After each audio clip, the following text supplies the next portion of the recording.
Massachusetts is a state that thrives on its history. From cobblestone streets to Revolutionary War relics, its towns were the past like a second skin. However, nestled among these charming communities lies a forgotten village, Greywater. Hidden by an expanse of dense woods and hemmed in by rolling hills, Greywater seems like a place lost to time. Few maps acknowledge its existence, and even fewer people claim to have visited. But those who live there speak of a peculiar phenomenon that defies all reason: the whispers in the woods. At first, the whispers were dismissed as nothing more than a trick of the wind. They were faint and fleeting, a sound carried on the breeze that seemed to come from no particular direction. The people of Greywater, long accustomed to the creaks and groans of the forest, paid little attention. Yet, as days turned to weeks, the whispers grew louder, more deliberate. They began to form words, half-heard phrases that disappeared as soon as one tried to listen too closely. The forest seemed alive, its very air charged with an electric unease. Eleanor Whitaker had lived in Greywater her entire life, but she had never felt the woods were anything but ordinary. A budding historian, she spent most of her time poring over the archives of Greywater's modest library, researching the town's founding. Greywater was a mystery in and of itself, a town without a recorded origin, as if it had simply appeared one day. When the whispers began, Eleanor viewed them with curiosity rather than fear. If anything, they were a new puzzle to solve. One morning, Eleanor decided to investigate the phenomenon firsthand. Armed with a notebook, a flashlight, and her skepticism, she ventured into the woods. The whispers greeted her almost immediately. They were soft and melodic, rising and falling like a distant chant. She strained to make out the words but could only catch fragments. Always there, beneath. Turning, the phrases were disjointed, like pieces of a shattered mirror. As she pressed deeper into the forest, Eleanor noticed something strange. The trees seemed taller, their branches intertwined in an almost intentional pattern. The air grew colder, and the ground beneath her feet felt unnaturally soft, as though it were swallowing her footsteps. Despite the unease creeping into her mind, she pressed on, her determination outweighing her fear. She stumbled upon a clearing she had never seen before, even though she had walked these woods countless times. In the center of the clearing stood a stone pedestal, weathered and cracked. It bore no markings except for a shallow groove that formed a perfect circle at its center. Surrounding the pedestal were broken fragments of stone, as if something larger had once stood atop it. Eleanor felt a chill race down her spine. The air around the pedestal was unnervingly still, devoid of whispers. Eleanor knelt to examine the pedestal, running her fingers along the groove. It felt unnaturally smooth, as though it had been carved with precision far beyond the means of the town's settlers. She pulled out her notebook, jotting down every detail. As her pen scratched the paper, the whispers returned, louder this time. They seemed to come from all directions, layering over each other like a cacophony of voices. This time, the words were clearer.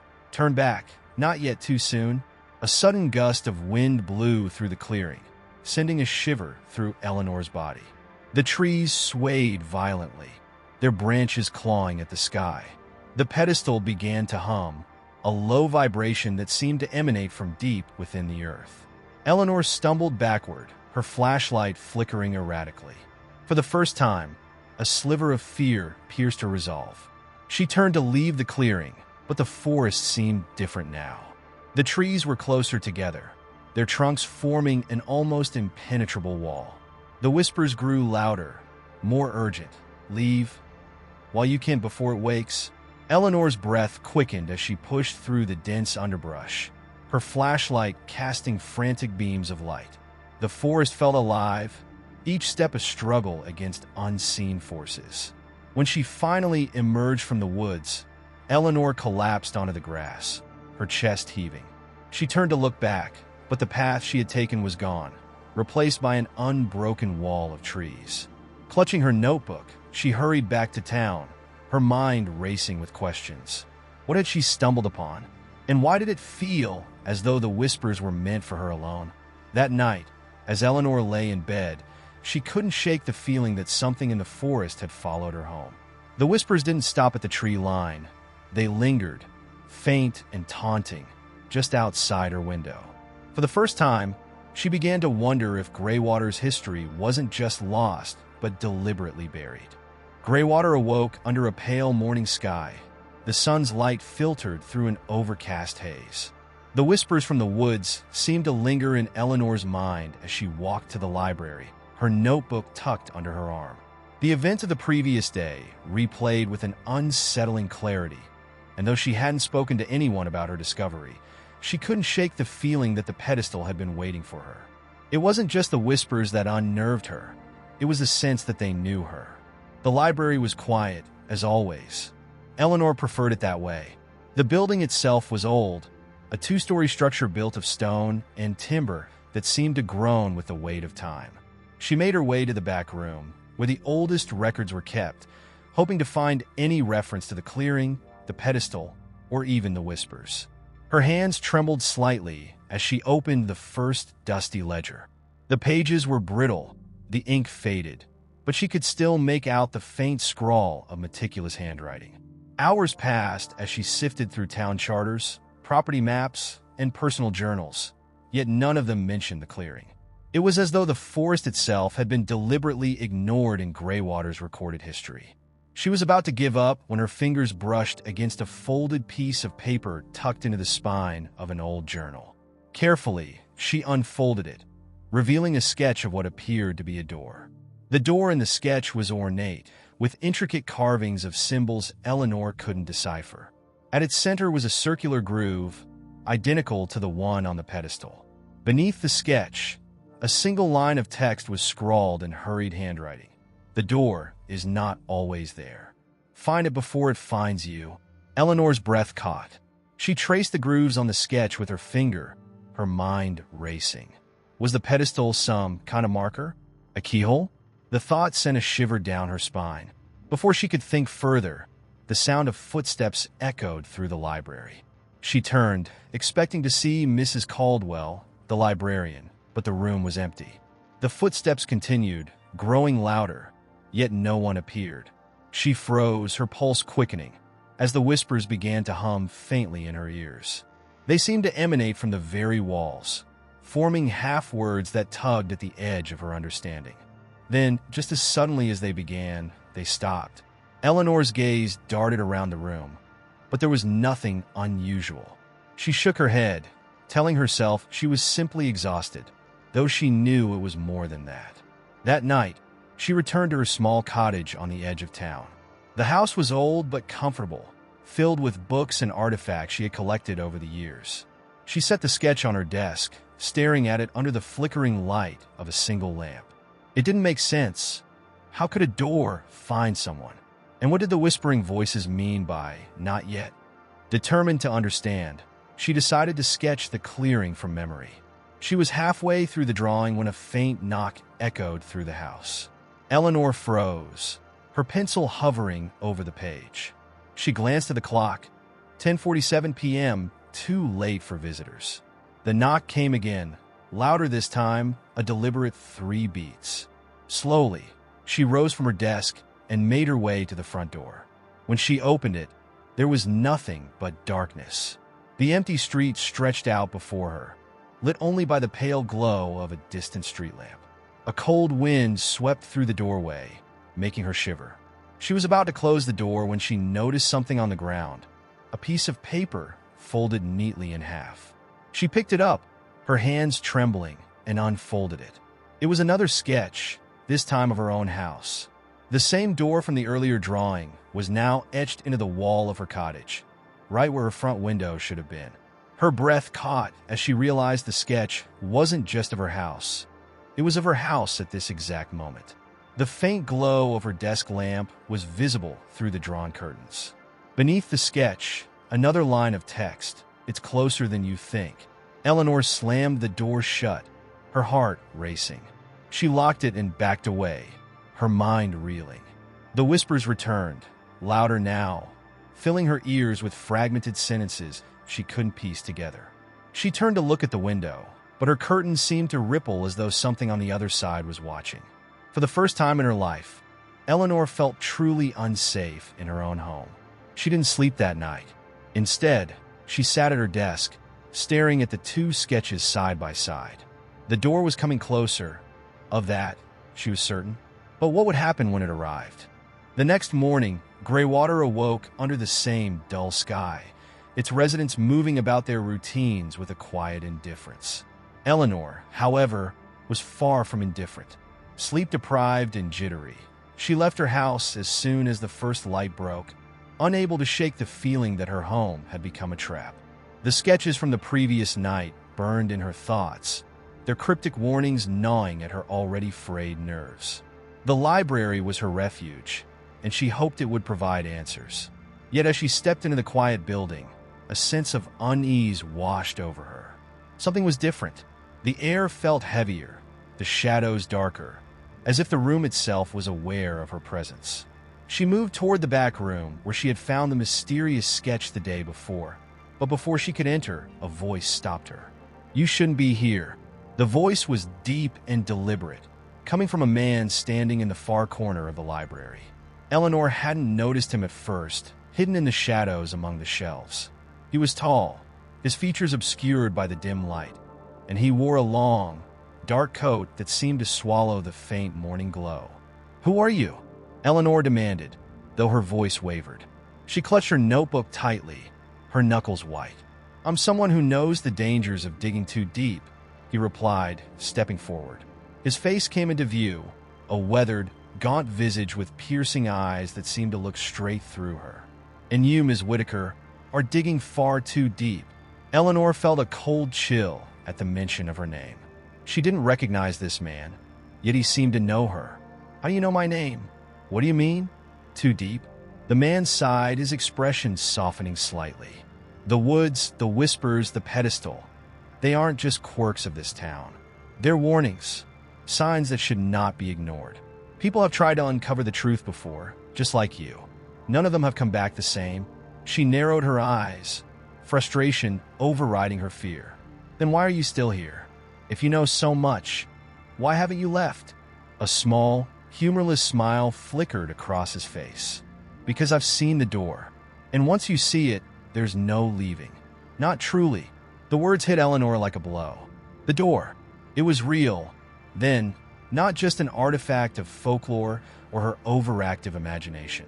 But she wasn't about to let fear stop her. "If you've seen it, then you can help me." "What does it mean? What's on the other side?" The man's face darkened, his piercing eyes now filled with something between pity and terror. "You don't want to know. Some truths aren't meant to be uncovered. The door doesn't just open, it takes. And once it's open, you won't be able to close it." Before she could ask more, he turned and walked toward the exit. Eleanor followed, desperation in her voice. "Wait, you can't just leave. Tell me how to stop it." He paused at the threshold, his silhouette framed by the gray light outside. "You don't stop it," he said, his voice barely above a whisper. "You survive it, if you're lucky." And with that, he disappeared into the foggy streets, leaving Eleanor alone with more questions than answers. She spent the rest of the day poring over the library's archives, but her search was fruitless. The town's history remained stubbornly silent about the pedestal or the door. By evening, her frustration had reached a boiling point. She decided to return to the woods, her resolve hardening into defiance. If no one would help her, she would find the answers herself. As the sun dipped below the horizon, Eleanor found herself once again at the forest's edge.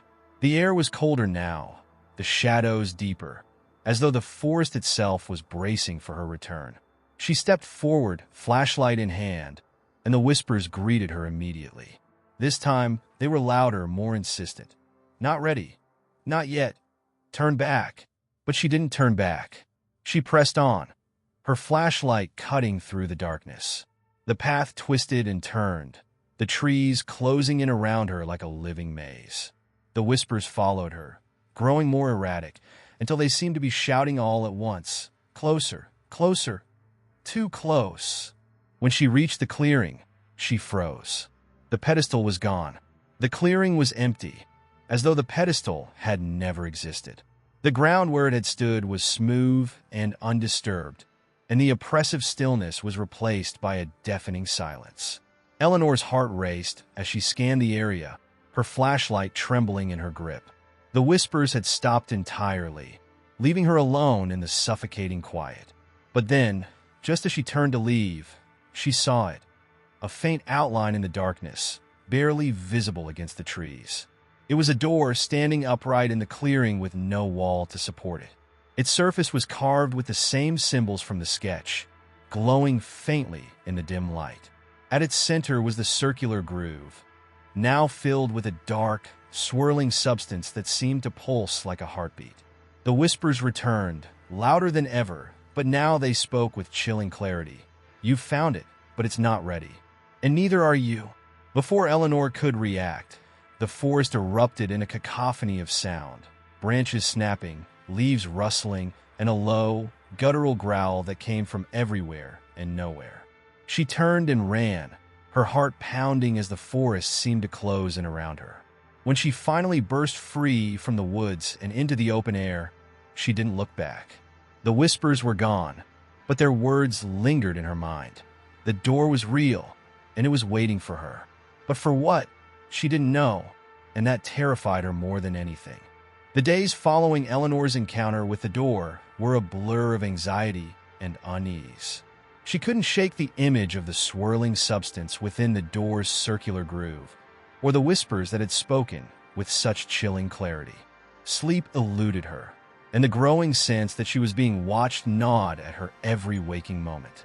Greywater itself seemed to turn colder and quieter, as if the town was conspiring to keep its secrets buried. Eleanor spent her mornings walking aimlessly through the fog-laden streets, hoping to gather her thoughts, but the whispers from the forest had followed her. They no longer came from the woods. They were everywhere. Faint, fragmented voices seemed to hum beneath the town's usual silence, their unintelligible murmurs growing louder the closer she came to the forest. On the third morning, while passing the abandoned train station, she froze as a distinct phrase drifted through the haze. "The door remembers." Desperation drove her back to the library. Eleanor pulled every local history book she could find, scanning for any mention of the pedestal, the door, or the strange carvings. The old librarian, Mrs. Havens, eyed her warily but said nothing as Eleanor piled the dusty volumes high on a table. Hours passed, and her efforts yielded nothing but frustration. She was about to give up when a folded piece of paper slipped from one of the books. It was a letter written in shaky handwriting. The ink was faded, but the words were legible. "To those who find this, the door isn't a portal. It's a trap. It doesn't take you elsewhere. It takes you apart. I've seen what it leaves behind, and it's not human. If you found the pedestal, it's already watching you. If you've heard the whispers, it's already begun." The letter ended abruptly, with no signature. Eleanor stared at it, her hands trembling. The weight of the warning was suffocating, yet it only deepened her resolve. What had this person meant by "it's already begun"? The door hadn't opened when she saw it. Or had it? The possibility that something was already unraveling, unseen and unstoppable, chilled her to the core. That night, she took the letter home, clutching it like a talisman. Her house felt less like a sanctuary and more like a prison. The creaks and groans of the old building became ominous, as though something unseen was shifting within the walls. She couldn't ignore the whispers now. They were louder and clearer, weaving words together that made her skin crawl. Not alone. Closer now, watch the door. Unable to bear the isolation, Eleanor reached out to someone she hadn't spoken to in years. Her old friend, Ryan Calloway, had grown up in Greywater but left town after college. He was the only person she trusted to believe her story. She called him, her voice shaking as she explained everything: the pedestal, the door, the whispers. Ryan's initial skepticism gave way to concern when she described the symbols and the letter she'd found. "That doesn't sound like folklore," he said after a long pause. "It sounds like a warning. I'll come back to Greywater tomorrow. Don't go near the woods until I get there." The promise of help gave Eleanor a brief sense of relief, but the night was far from over. As she lay in bed, clutching the letter, she heard something new. Footsteps. Slow, deliberate footsteps echoed in the hallway outside her bedroom. She bolted upright, her heart hammering in her chest. The sound stopped, and the silence was deafening. Eleanor reached for the flashlight on her bedside table and crept toward the door. Her hand trembled as she turned the knob and stepped into the hallway. It was empty, but the whispers had grown deafening, their words sharp and clear now. The door remembers. You can't hide. Suddenly, the light in the hallway flickered and went out. The house was plunged into darkness, save for the faint glow of her flashlight. Eleanor turned the beam toward the end of the hallway and froze. A shadow moved just beyond the light, its outline humanoid but distorted, as though it didn't quite belong in the space it occupied. She staggered back, slamming the bedroom door shut. The whispers became a deafening roar, and the doorknob rattled violently as though something was trying to force its way in. Eleanor pressed her back against the door, clutching the letter to her chest. Then, just as suddenly as it had begun, the noise stopped. The house fell silent once more, but the air was heavy with an unseen presence. Eleanor didn't sleep that night. She sat on the edge of her bed, flashlight in hand, staring at the door.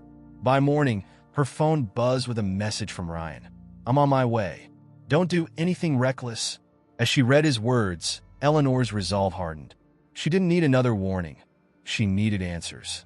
If the whispers were right, if the door truly remembered, then it wasn't just watching her. It was waiting, and Eleanor was done running. The morning dawned gray and still, with an oppressive weight in the air that seemed to mirror Eleanor's restless thoughts. She sat by her window, watching the fog curl through the trees like ghostly fingers, wrapping the town in a shroud of unease. Ryan was due to arrive in a few hours, but the strange events of the previous night had left her with a gnawing feeling that time was slipping away. The letter's cryptic warnings echoed in her mind, each word burrowing deeper into her consciousness. It's already begun. Eleanor's resolve to avoid the woods faltered as she noticed something odd through the fog. From her vantage point, she could just make out the edge of the forest, and there, near the tree line, was the faint outline of a figure. It stood motionless, barely distinguishable from the mist, but its presence was undeniable. Her breath caught in her throat. The figure didn't move. It simply stood, as if waiting for her to notice. Despite every instinct screaming at her to stay put, Eleanor grabbed her jacket and headed outside. The cold air bit at her skin as she approached the edge of the forest, her heart pounding with each step. The figure was gone, but the whispers returned, faint at first, growing louder as she drew closer. They seemed to emanate from the trees themselves, weaving a haunting melody that both repelled and lured her.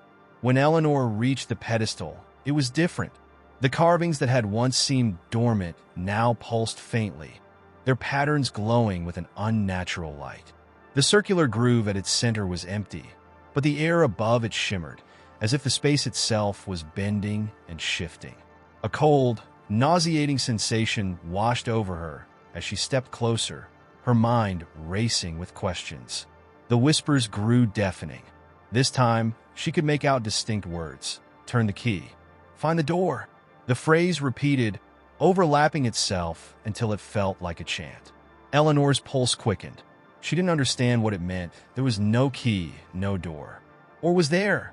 Her hand instinctively reached for the letter in her pocket, and as she unfolded it, she noticed something she hadn't seen before. On the back of the page, faintly etched as if by an invisible hand, was a new set of symbols. They matched the carvings on the pedestal, but were arranged differently, forming a crude map. At its center was a small, circular mark. Eleanor's breath hitched. She realized the map was of the forest, and the mark indicated a location deeper within. The pedestal wasn't just an object, it was a guide. She felt a chill run through her as the realization dawned. The door wasn't a singular entity. It was part of something far greater, something that stretched beyond the boundaries of Greywater. Against her better judgment, she followed the map. The path was treacherous, the undergrowth thick and unyielding, but the whispers seemed to guide her, pulling her deeper into the forest's heart. The fog grew denser with each step, wrapping around her like a living thing. Shadows flitted at the edges of her vision, but when she turned to look, there was nothing there. Finally, she emerged into a clearing. In its center stood a massive, gnarled tree, its bark twisted into grotesque patterns that mimicked the carvings on the pedestal. At its base was a door, not the kind one would find in a house, but an ancient, circular portal embedded in the tree itself. The symbols around its edge glowed faintly, and the air hummed with an energy that made Eleanor's skin crawl. She approached cautiously, her every nerve on edge. The whispers reached a crescendo, their voices overlapping into a single, commanding roar. Turn the key. Eleanor's trembling hand reached toward the door, unsure of what she was meant to do.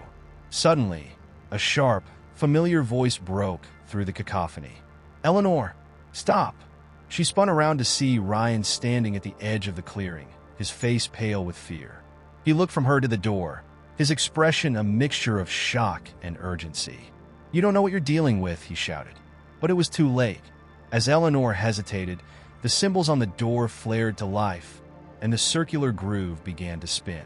The air around her thickened, pulling her toward the tree with an invisible force. Ryan lunged forward, but the ground between them seemed to shift, stretching the distance impossibly far. The door opened. What lay beyond defied comprehension. A swirling abyss of darkness and light, shapes and colors that shouldn't exist. The whispers turned into screams, and Eleanor felt herself being pulled toward the void. Ryan's voice was the last thing she heard before everything went black. "Don't let it take you." When Eleanor awoke, the world around her was not the forest she had entered nor the gray water she had known. Instead, she found herself in an endless expanse of gray mist, the ground beneath her soft and shifting like a bed of ash. There was no sky above, only an oppressive void of swirling darkness, faintly illuminated by an unseen light source. The air felt heavy, almost liquid, pressing against her chest with every shallow breath. Her head throbbed as fragments of her last moments in the clearing came flooding back. The strange pedestal, the map on the letter, the grotesque door in the tree, and Ryan's desperate cry. Eleanor staggered to her feet, her legs trembling as she surveyed the strange, featureless expanse. She tried to speak, to call out for Ryan, but her voice emerged muffled, swallowed by the oppressive atmosphere. As Eleanor began to walk, the ground beneath her shifted, pulling her steps in directions she didn't choose. The whispers returned, but they were different now, more guttural, less human. They echoed through the void, overlapping in a cacophony of sounds that made her ears ring. With each step, the whispers grew louder, their unintelligible words digging into her mind like claws. Ahead of her, a shape began to materialize. It was a towering structure of impossible geometry, its jagged edges twisting and shifting as if alive. The closer she got, the more the whispers seemed to synchronize, their overlapping chaos forming a single word: home. The structure's surface pulsed faintly, and as Eleanor approached, an opening appeared, revealing a dark passageway. Her instincts screamed at her to turn back, but there was no way out. Behind her, the mist had thickened into an impenetrable wall. Swallowing her fear, she stepped inside, her footsteps echoing unnaturally in the narrow corridor. The walls of the passage were adorned with carvings similar to those on the pedestal and the door, but they seemed more sinister here, organic and alive. They writhed as she passed, their patterns rearranging themselves to form symbols she couldn't understand. The air grew colder with each step, and an acrid smell filled her nostrils, like burnt hair and decay. At the end of the corridor, Eleanor entered a vast chamber. In its center was a massive, circular platform surrounded by pillars that reached into the unseen ceiling above. Each pillar was carved with grotesque depictions of human figures, their faces contorted in expressions of agony and despair. The platform itself pulsed with an eerie, rhythmic light, as if it were breathing. As she approached the platform, Eleanor felt an invisible force pulling her toward it. Her legs moved against her will, and though she tried to resist, the pull was relentless. The whispers returned, louder and clearer, than ever before. This time, they spoke in a language she could almost understand, the words twisting in her mind like poison vines. Standing on the platform, she felt a sudden, overwhelming connection to the world around her. Images flooded her mind, visions of gray water, of the forest, of herself standing at the door. She saw the pedestal glowing, its carvings shifting to form a map of intersecting lines that stretched far beyond the town. And then she saw something else, an entity, ancient and monstrous, stirring in the void beyond the door. The whispers crescendoed, their voices overlapping in a chant that reverberated through her very soul. "You are the key. You are the bridge." Eleanor screamed as the platform's lights surged, enveloping her in a blinding glow. In that moment, she understood the truth. The door wasn't just an entry point. It was a beacon, and she had activated it. Whatever lay on the other side was no longer confined. It was coming, and she had brought it here. As the light faded, Eleanor found herself back in the clearing. The forest was silent, the pedestal dark and lifeless once more. But something was different. The air felt wrong, heavy with a presence she couldn't see but could feel all around her. Ryan was nowhere to be found. Tears streamed down Eleanor's face as she collapsed to her knees, clutching the letter in her trembling hands. Its ink had changed, the words now forming a single, chilling message. "It begins." Eleanor staggered back to gray water, her limbs heavy and her mind clouded with the weight of what she had witnessed. The sun had begun to set, but the light was wrong. Too dim, too red, as if filtered through blood-stained glass. The forest behind her seemed to pulsate, the trees no longer standing silent, but swaying in a faint rhythm, as though breathing in unison. Every shadow felt alive, every rustle in the leaves a whisper of something watching. When she reached the edge of the town, Eleanor immediately noticed the stillness. The streets, normally dotted with the occasional passerby or the faint hum of distant conversation, were eerily deserted. Windows were darkened, doors shut tight. Even the air smelled different, thicker, more metallic, like the tang of iron. A chill ran down her spine as she stepped on a main street, her footsteps echoing loudly in the unnatural silence. The first sign that something was wrong came in the form of Mrs. Harper, the elderly owner of the local bakery. Eleanor spotted her sitting in a rocking chair on her porch, staring blankly at the street. The old woman's hands gripped the chair's armrests so tightly that her knuckles had turned white, her lips moving silently in a rapid, feverish cadence. Eleanor approached cautiously, calling out, "Mrs. Harper, are you okay?" The woman didn't respond, her gaze fixed on something unseen. When Eleanor got closer, she saw that Mrs. Harper's eyes were bloodshot, her pupils dilated to an unnatural size. Her murmurs became audible, a nonsensical string of words that sounded like fragments of prayers and curses intertwined. "Mrs. Harper, it's Eleanor," she said, her voice trembling. She reached out to touch the woman's shoulder, but as soon as her fingers made contact, Mrs. Harper's head snapped toward her, eyes wide and unblinking. "They're here," the old woman whispered, her voice raspy and strained. "The ones from the other side. You called them." Eleanor stumbled backward, her heart racing. "What are you talking about? Who's here?" But Mrs. Harper only began to laugh, a low, guttural sound that sent a wave of nausea through Eleanor. The laughter grew louder, echoing unnaturally in the stillness. Then, without warning, the old woman stopped, her head lolling forward as if a string had been cut. Eleanor took a step back, but before she could move further, a noise behind her froze her in place. She turned slowly to see a figure standing in the middle of the street. It was a man, but his features were obscured by the deep shadows that clung to him like a second skin. His body moved jerkily, as though he were a puppet being controlled by invisible strings. His head tilted unnaturally to one side, and from his throat came a guttural, clicking sound. Eleanor's instinct was to run, but her legs felt rooted to the ground. The figure began to move toward her, its jerky movements growing faster, more aggressive. She turned and sprinted down the street, her lungs burning as she pushed herself to run faster than she ever had before. She darted into an alleyway, her mind racing as she tried to make sense of what was happening. The town felt alive in a way that was deeply wrong, its shadows shifting and stretching as if they were reaching for her. The whispers from the forest had followed her, their dissonant cadence now a background hum that seemed to emanate from the very walls of the buildings around her. Eleanor finally stopped to catch her breath near the library.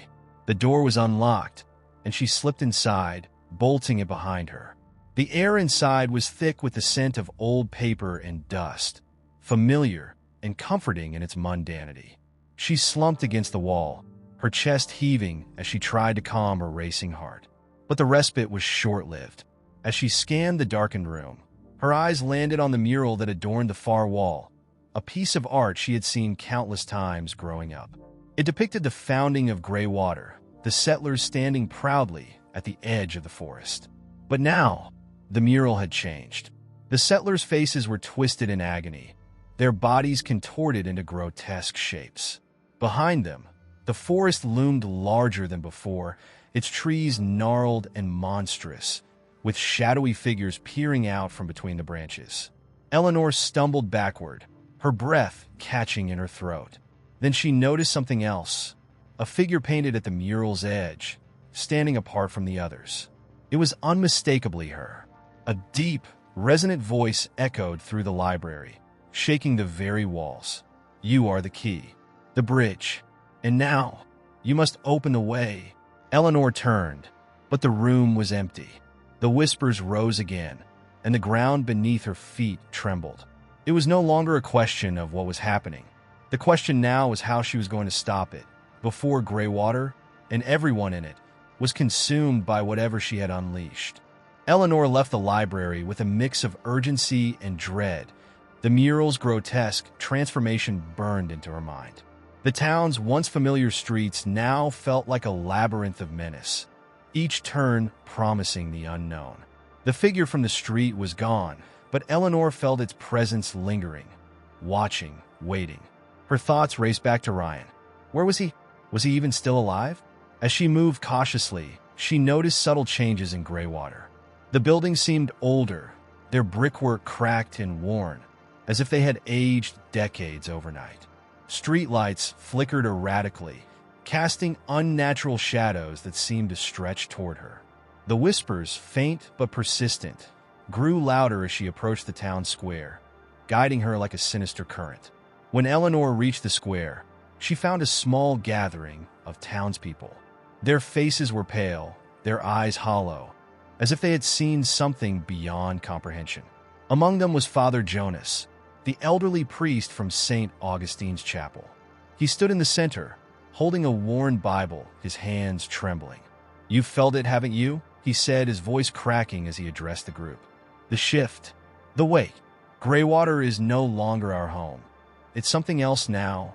Eleanor stepped forward, her voice breaking through the uneasy murmurs. "Father Jonas, what's happening here? What do you mean by the shift?" The priest's eyes locked onto hers, and a flicker of recognition passed across his face. "You're Eleanor, the one who's been to the woods." Her stomach tightened. "How do you know that?"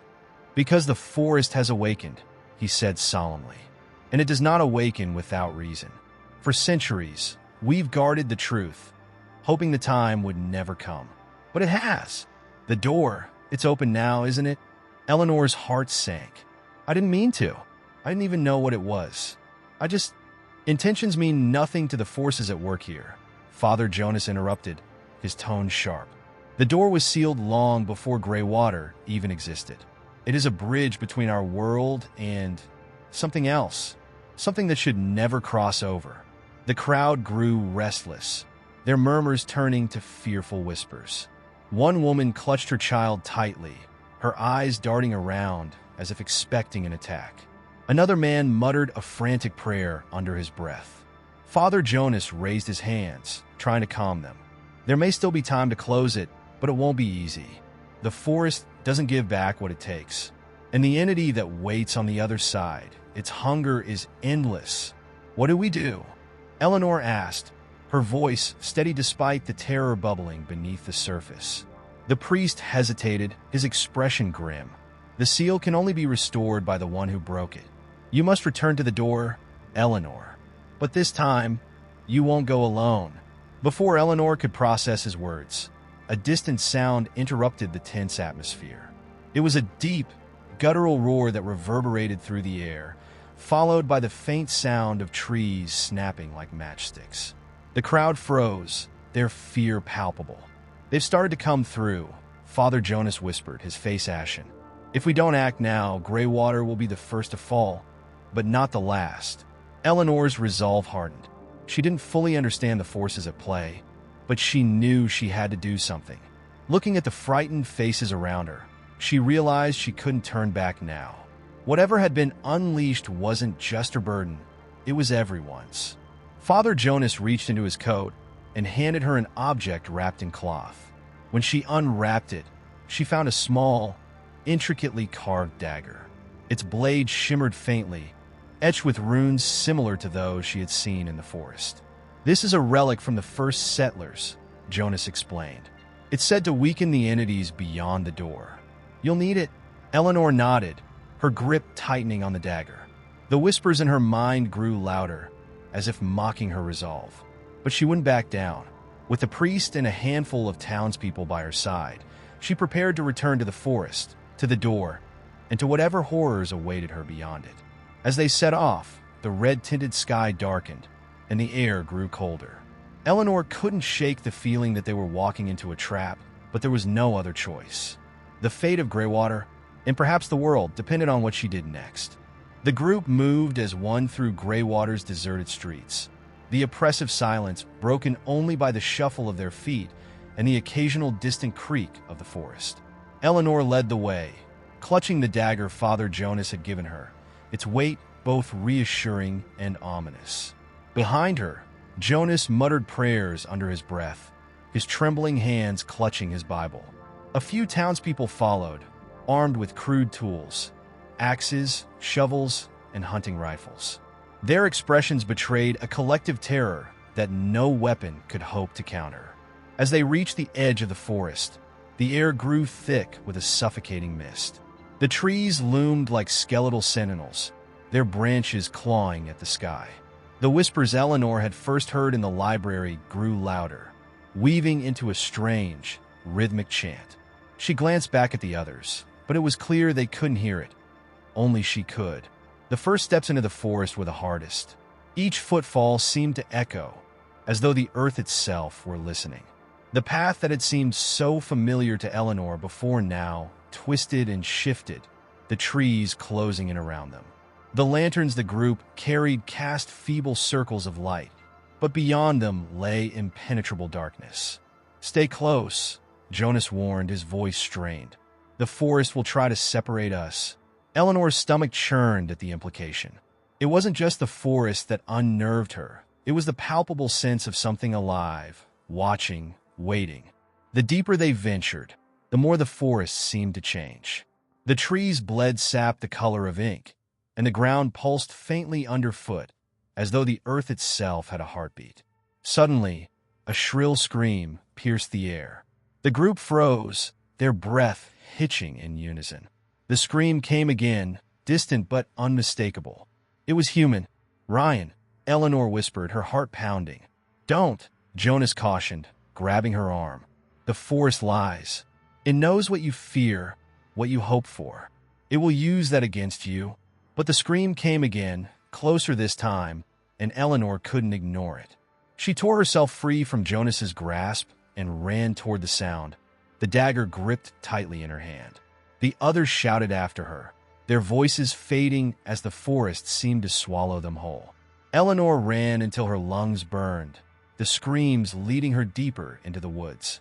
The chanting whispers grew louder, their cadence almost hypnotic.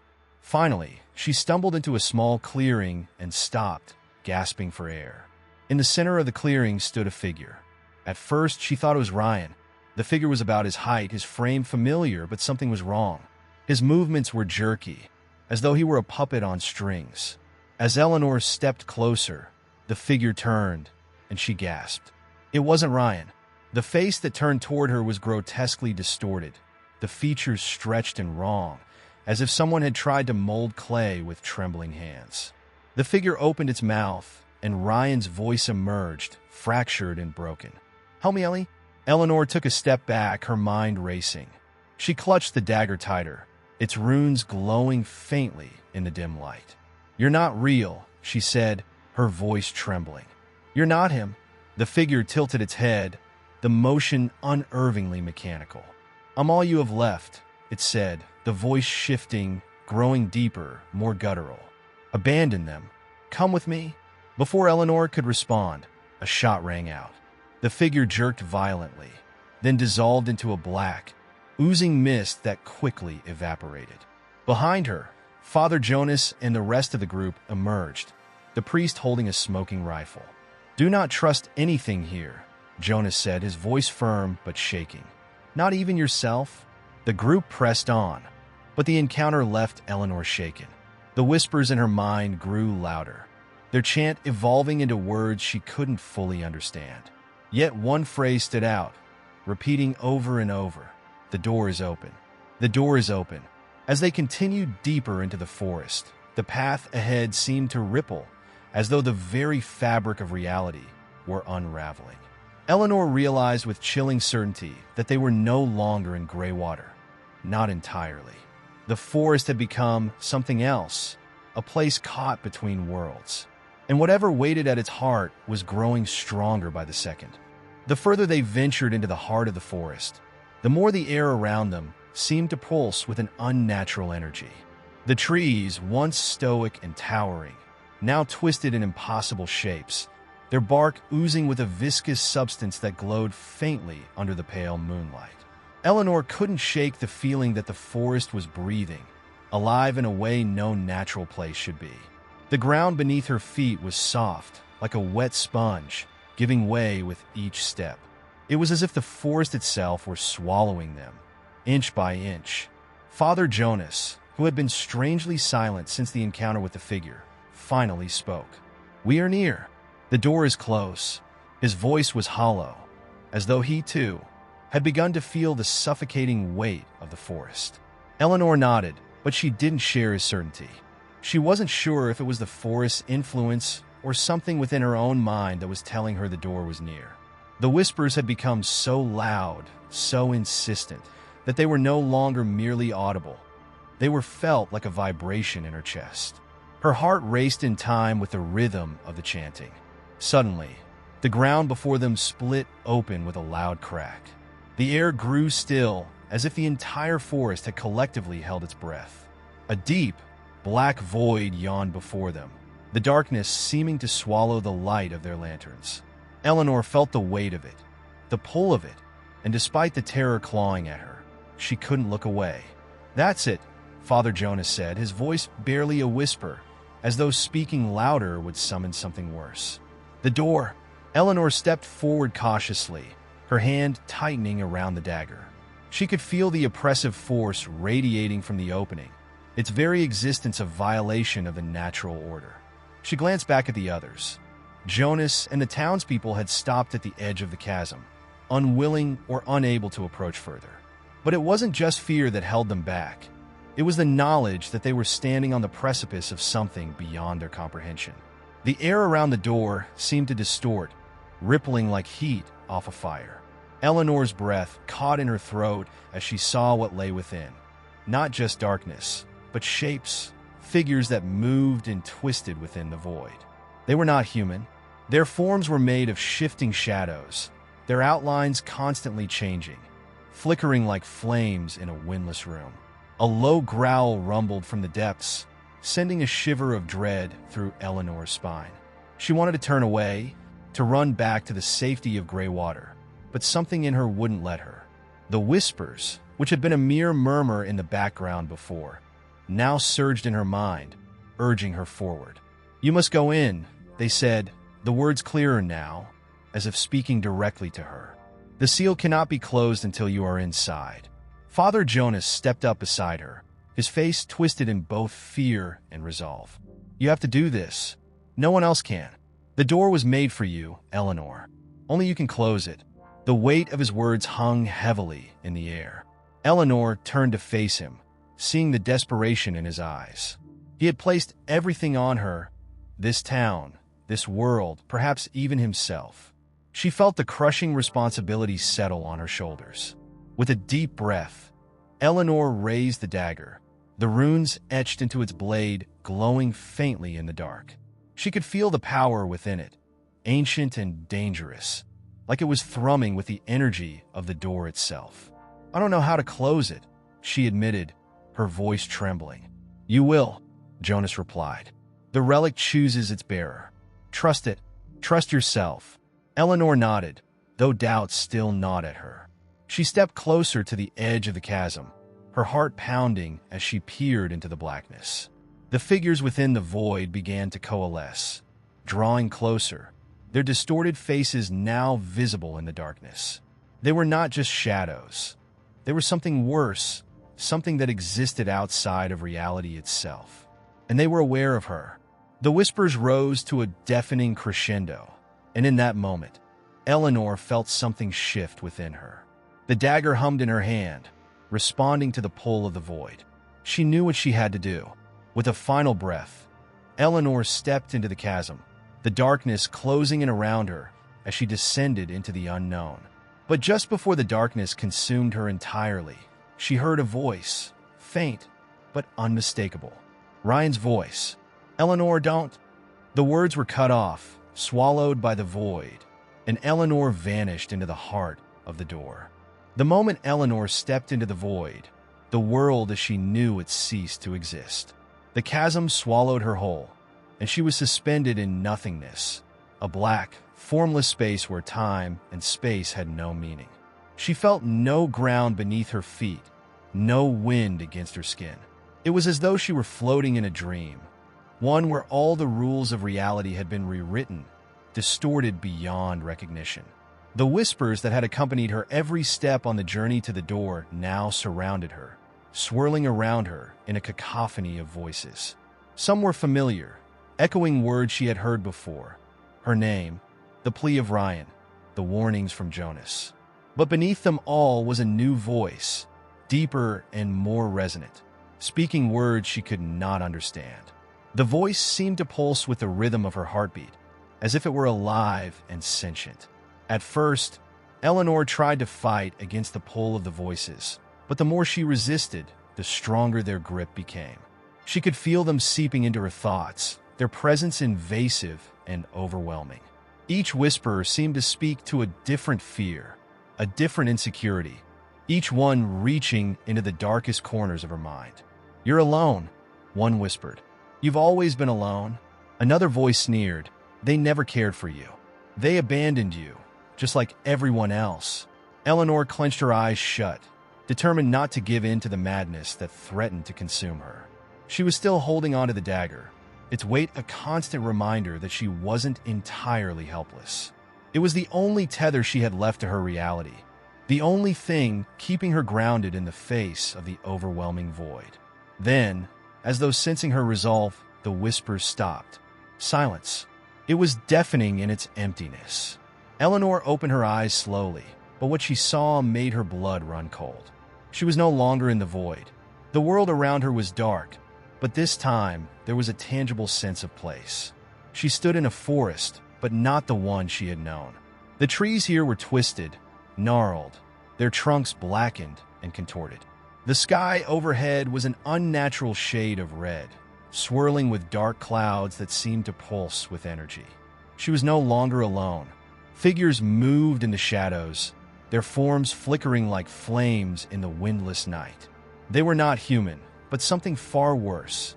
Monstrous and malformed, their bodies stretching and shifting in grotesque, inhuman ways.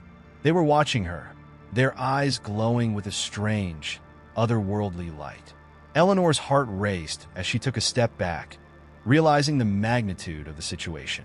She was in a place between worlds, a liminal space where the laws of nature had no power. This was not merely another part of the forest. It was something far more dangerous, a place that existed outside of time and reality. The door she had passed through had not led her to safety. It had brought her to a nightmare. A familiar voice broke the silence, though it was not Ryan's. This time it was Jonas's. "You're here." The voice was distant, but Eleanor could feel it inside her mind, as if it were vibrating through the very air. It's too late to turn back.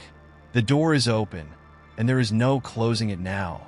Eleanor spun around, but there was no sign of Jonas. Instead, the creatures from the shadows were stepping closer, their eyes locked onto her with an unblinking, predatory gaze. The air seemed to thicken, the pressure mounting in her chest. She couldn't breathe. "Close it," the voice whispered again. Only this time it was no longer Jonas's. It was something far more ancient. The voice was familiar, but in a way that made her skin crawl. "You're the key, Eleanor. You must close the door. You must seal it before it consumes you. Before it consumes everything." Eleanor's mind raced, her thoughts a chaotic whirlwind of confusion and fear. She turned the dagger in her hand, its runes glowing faintly once again. But no matter how tightly she gripped it, no matter how hard she tried to focus, she couldn't bring herself to understand what it was asking her to do. The creatures were closer now, their movements swift and unsettling. Their mouths opened in unison, revealing rows of sharp, jagged teeth. Eleanor's breath hitched in her throat. She couldn't stay here much longer. She needed to act. With a sudden, desperate resolve, Eleanor began to move, pushing past the creatures and running toward what she hoped was the center of this strange, dark forest. The whispers followed her, urging her forward, guiding her as though they were one with the very forest itself. The red sky above seemed to grow darker, as if the forest was alive and feeding on her fear. The deeper she ran, the more the ground beneath her feet seemed to shift, as though it were alive, pulsing with a strange energy. She could feel the void around her, the chasm she had stepped through, waiting for her to close it. But she had no idea how. She only knew that if she failed, she would be lost to this nightmare forever.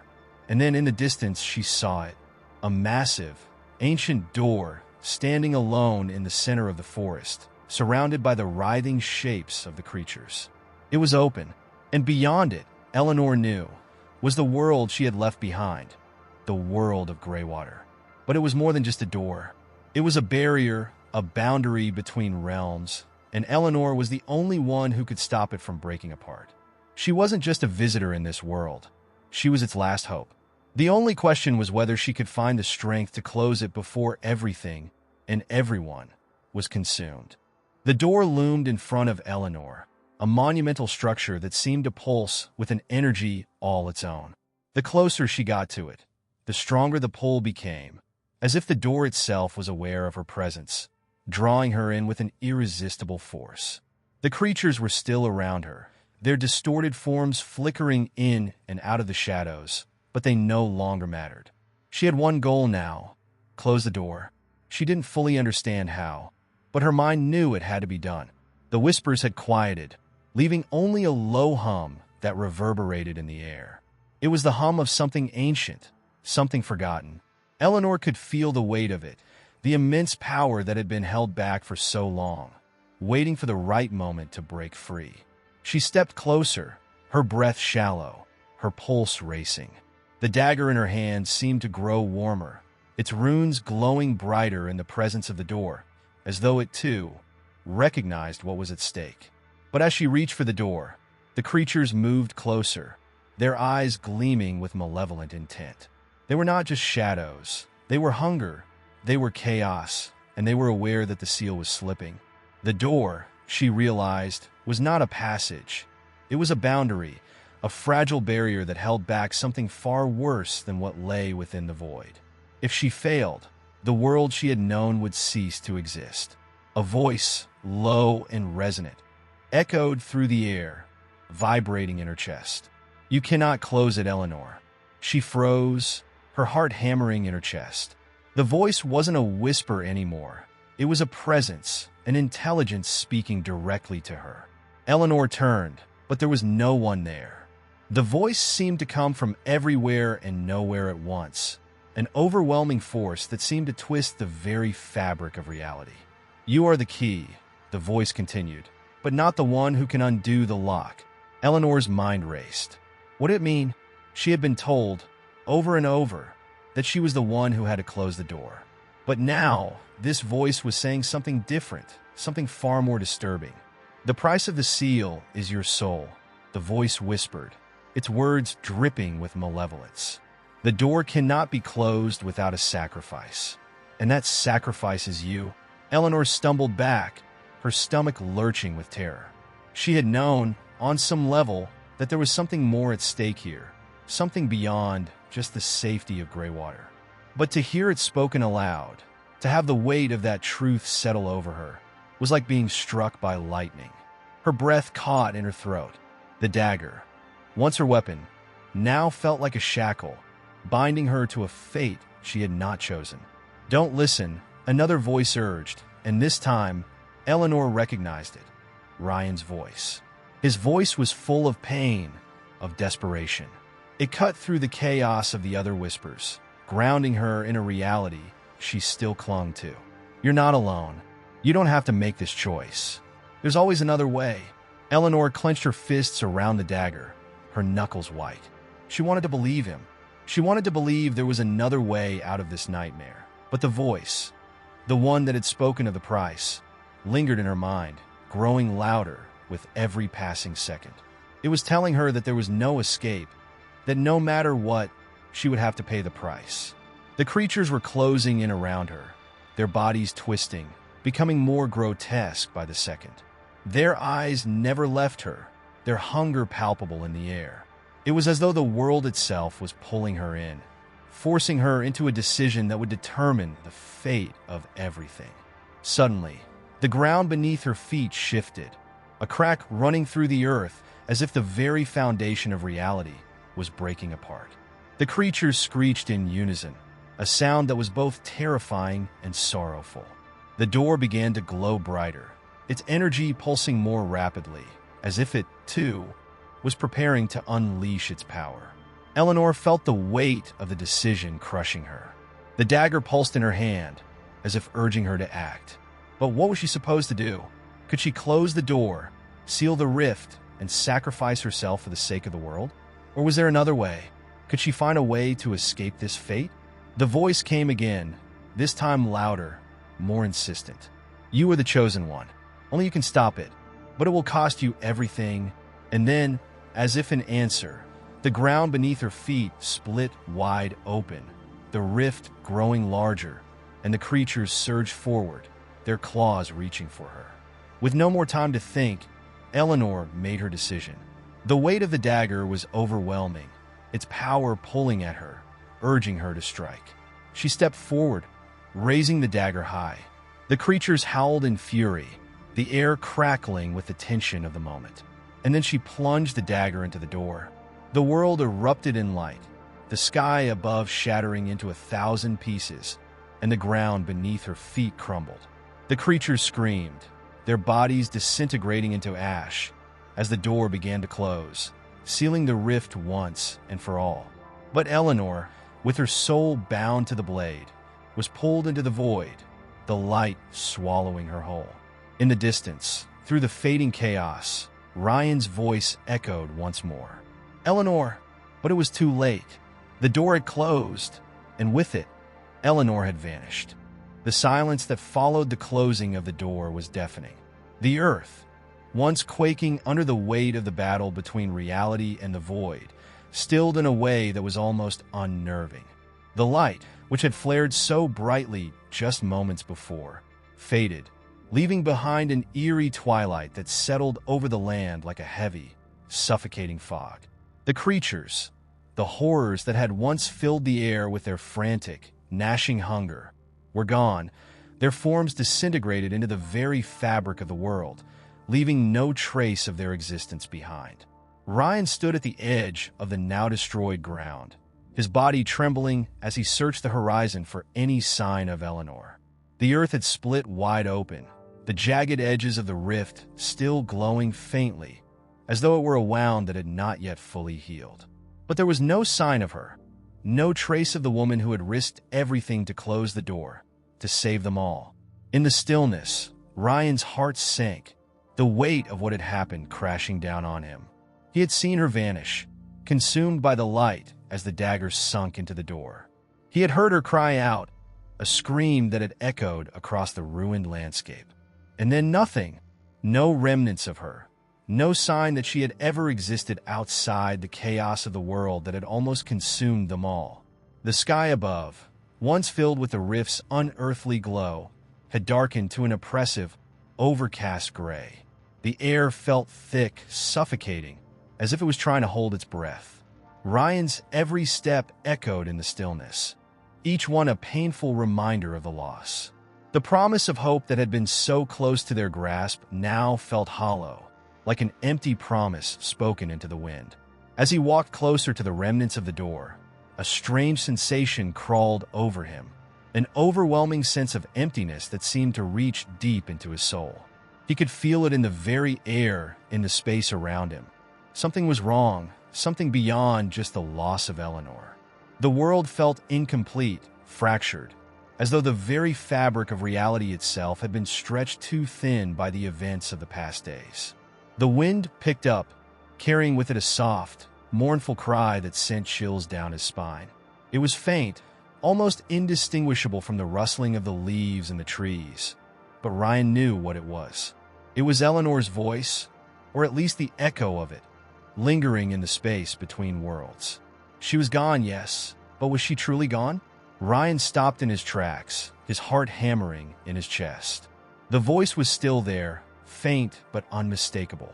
It was a call, one that seemed to draw him deeper into the broken landscape, toward the remnants of the door and the rift.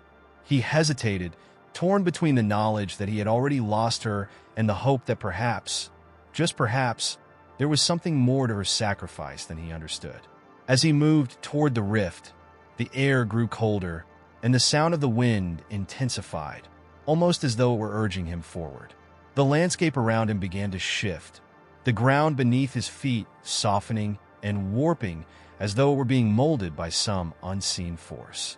The broken pieces of the door that had once been the boundary between worlds now seemed to pulse with an eerie energy, sending tremors through the ground with every passing second. And then he saw it. At the edge of the rift, where the jagged edges of the shattered earth met the void, a figure stood. At first, it was nothing more than a shadow, a silhouette against the fading light. But as Ryan drew closer, the figure took shape. His heart skipped a beat as he recognized it. Eleanor. But something was wrong. Her form flickered, like a reflection in a cracked mirror, unstable and shifting with every breath she took. Her eyes were dark, devoid of the warmth and life that had once defined them. There was a stillness to her now, a coldness that didn't belong. It was as if she were no longer fully part of the world she had fought to save, a being caught between the living and the dead, torn apart by the very forces she had sought to control. "Eleanor," Ryan whispered, his voice barely more than a breath. She didn't respond at first. She just stood there, staring ahead, her face a mask of indifference. It was as though she couldn't hear him, or worse, as if she didn't want to. Ryan's heart ached as he reached out toward her, his hand trembling. "Please tell me you're okay." For a moment, there was nothing but the sound of the wind and the distant crash of waves against the shore. And then, slowly, Eleanor's head turned. Her eyes met his, empty and hollow. "I'm not okay," she said, her voice a low, haunting whisper. "I never was."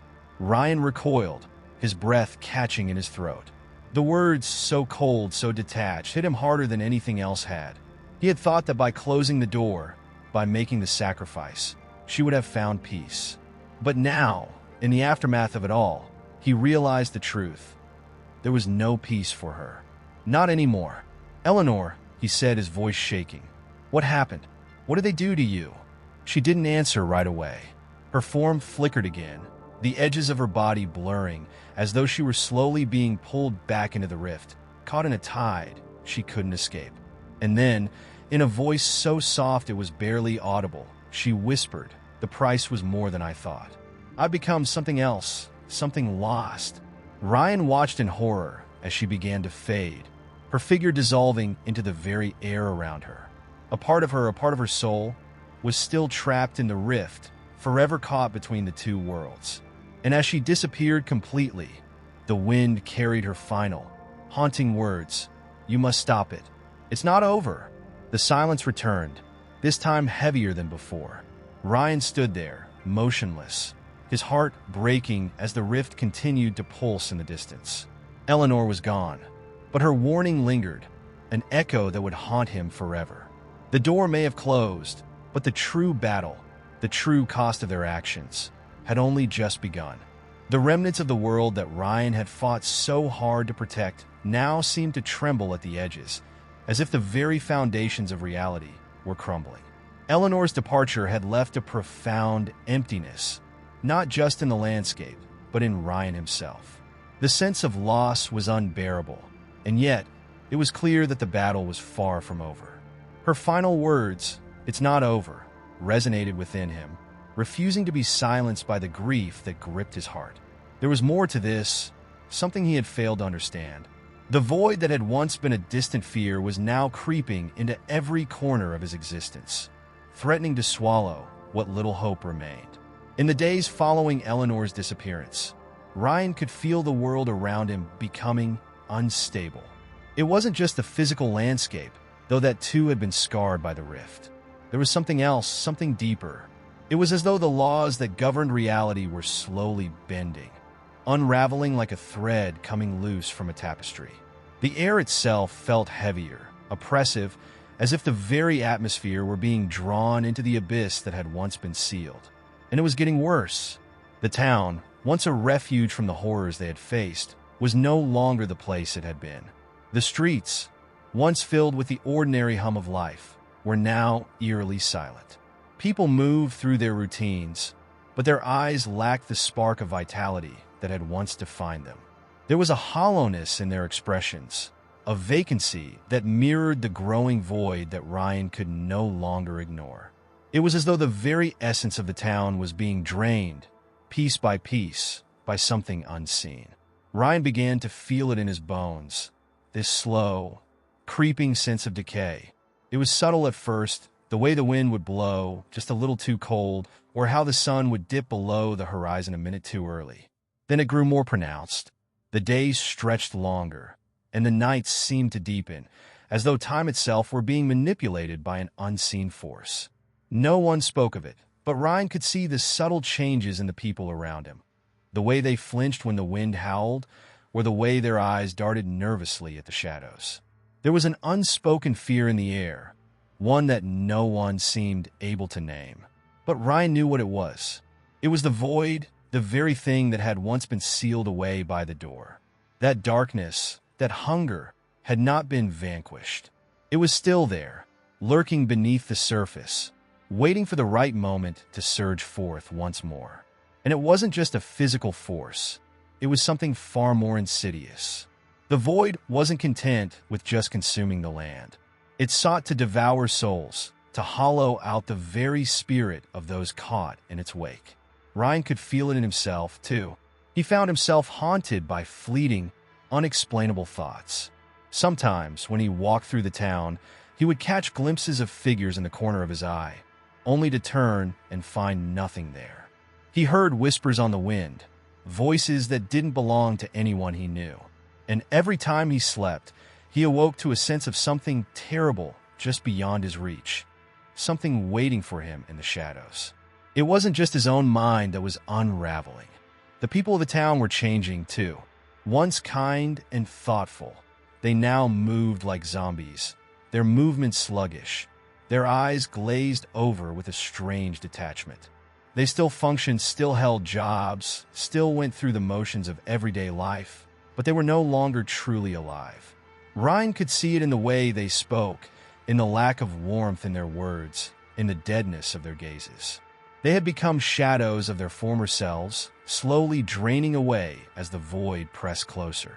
As the days passed, Ryan could no longer ignore the signs. The air was thicker now, heavy with the sense of something wrong, and the once familiar town now felt like a hollowed-out shell.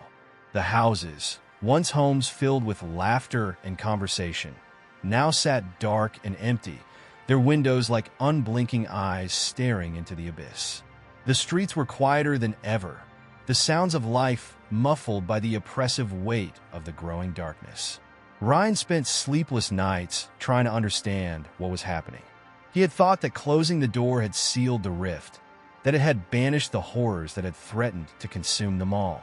But Eleanor's warning echoed in his mind. It's not over. What had she meant? What had she known that he hadn't? And why did the feeling of the void's presence only seem to be growing stronger? He began to investigate the remnants of the door once more, searching for answers in the shattered remains of what had been their only hope. The pieces of the portal still pulsed faintly, as if alive, and Ryan could feel a low hum emanating from them when he touched them.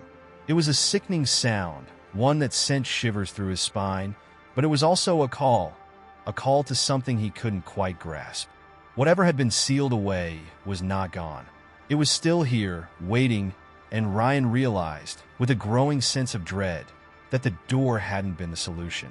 It had only been a temporary reprieve. The more Ryan searched, the clearer it became. The void had not been defeated.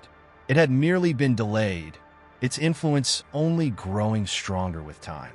And worse still, it wasn't something that could be fought with mere strength or willpower. The more Ryan tried to resist it, the more he could feel it inside him, clawing at his mind, bending his thoughts, unraveling his sanity. The darkness wasn't just consuming the world, it was consuming him too. As the days wore on, Ryan found himself standing at the edge of the town, looking out at the horizon. The world was quieter now than it had ever been, the emptiness stretching out before him like an endless, barren wasteland.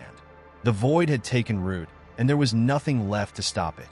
And in that moment, Ryan knew Eleanor had been right. It wasn't over.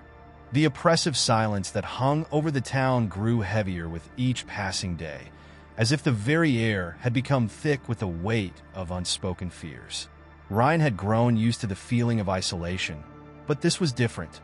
This was no longer just the absence of noise. It was the absence of life itself. It was a void that stretched deeper than the darkness of the night.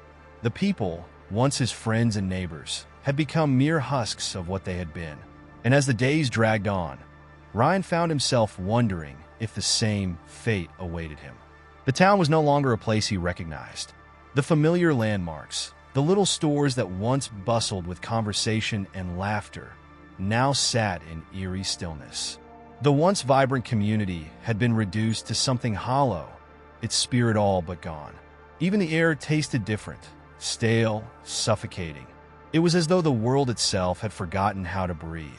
And Ryan, who had once believed that he could protect the town from the shadows that lingered at its edges, now found himself unsure of what to do next. His thoughts returned, once again, to the door. The remnants of the portal that had once been their only hope were still there, scattered in the basement of the old church where they had first confronted the darkness. He had hoped that by closing it, by sealing the rift, they could finally put an end to the nightmare. But it was clear now that the door had not been the source of the problem. It had only been a temporary solution. And as Ryan stood in the quiet, dusty room, surrounded by the fractured pieces of the once powerful barrier, he knew that the true horror was not something that could be contained. There was no way to stop the void from spreading. It wasn't just a physical force. It was something more insidious, a corruption that had seeped into the very fabric of reality itself. The town, the people, and even the land itself were all slowly being consumed, fading into nothingness. The world was being erased, piece by piece, and Ryan could feel the edges of his own mind slipping away as well. The thought that had once been so comforting that they could somehow fight back now seemed absurd. What could they fight if the very laws of existence were collapsing around them? The truth was undeniable now. The void had already won. There was no way to reverse what had been done, no way to undo the damage. The universe was slowly unraveling, and all Ryan could do was watch as the pieces fell apart. He had thought that by confronting the door, by closing the rift, he could somehow restore balance. But the balance had been shattered long ago. Now, the world was descending into chaos, and Ryan was powerless to stop it. As the days bled into one another, Ryan's sense of time began to slip. The days felt longer, stretching into an endless horizon of emptiness. The nights, too, seemed to stretch on forever, and each time he closed his eyes, He could feel the creeping darkness edging closer. It was as though the very act of sleeping was a betrayal, a surrender to the void. He had no control over his dreams, and every time he awoke, it was harder to remember what was real and what was a hallucination. But the worst part was the silence. The silence that had once been a refuge now felt suffocating, drowning him in its unrelenting stillness. He longed for the sound of footsteps, for the rustle of leaves in the wind, for the hum of a conversation. Anything to break the endless quiet that surrounded him. But no one came. No one spoke. The town had been swallowed by the void, and with it, the voices that had once defined it. Even the birds had stopped singing.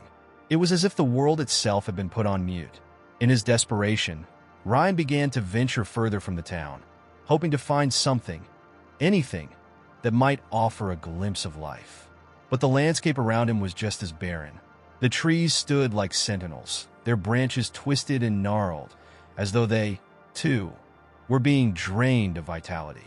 The once vibrant hills now lay in shadow, their outlines sharp and unforgiving. It was a landscape that seemed to mirror his own despair, a reflection of the emptiness that had settled deep within him. As he wandered further into the wilderness, Ryan's thoughts began to spiral. He could feel the pull of the void inside him, a gnawing hunger that threatened to consume him from the inside out. It was as though the darkness had found its way into his very soul, feeding off his fear, his guilt, his hopelessness. And the more he tried to resist it, the stronger it became. It was a constant presence, one that whispered to him in the dead of night, a voice that told him that there was no escape. It was then that Ryan realized the terrifying truth. The void was not just a force that had invaded their world. It was part of them. It had always been there, lurking beneath the surface, waiting for the right moment to emerge. And now it had claimed the town, the people, and him. There was no running from it, no hiding, no fighting it. The void had become a part of the very fabric of existence, and there was no going back. In that moment, as Ryan stood alone in the desolate wilderness, the weight of the world crashing down around him, he understood the true nature of the darkness. It was not just an external force to be fought. It was an internal one, a reflection of the darkness within every living soul. And as the shadows closed in, Ryan realized that he had been wrong all along. The door had never been the answer. The void wasn't something that could be sealed away. It was something that had always existed, waiting to be acknowledged. Ryan's descent into silence was now complete. And as the world around him continued to collapse, he couldn't help but wonder, was this truly the end? Or was this only the beginning of a new, darker reality? The world had slipped into a state of unnatural stillness, as though time itself had become detached from its usual rhythm. Ryan had spent what felt like an eternity wandering the silent hills, seeking answers that he knew, deep down, would never come.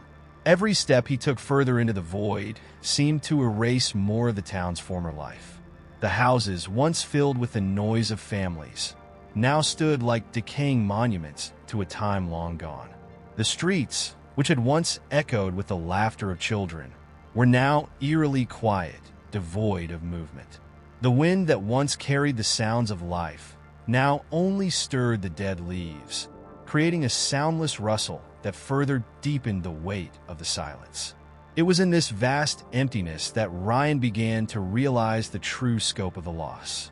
It wasn't just the town that had been consumed. It was the very fabric of reality.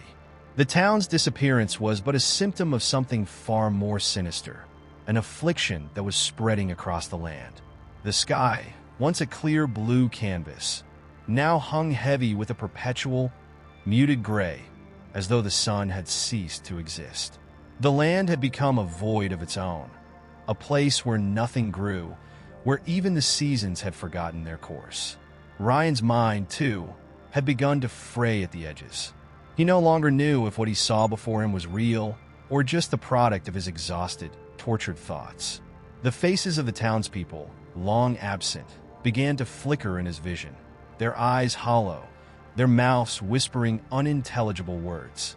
He could no longer distinguish between the living and the dead. The very concept of life and death had begun to lose its meaning.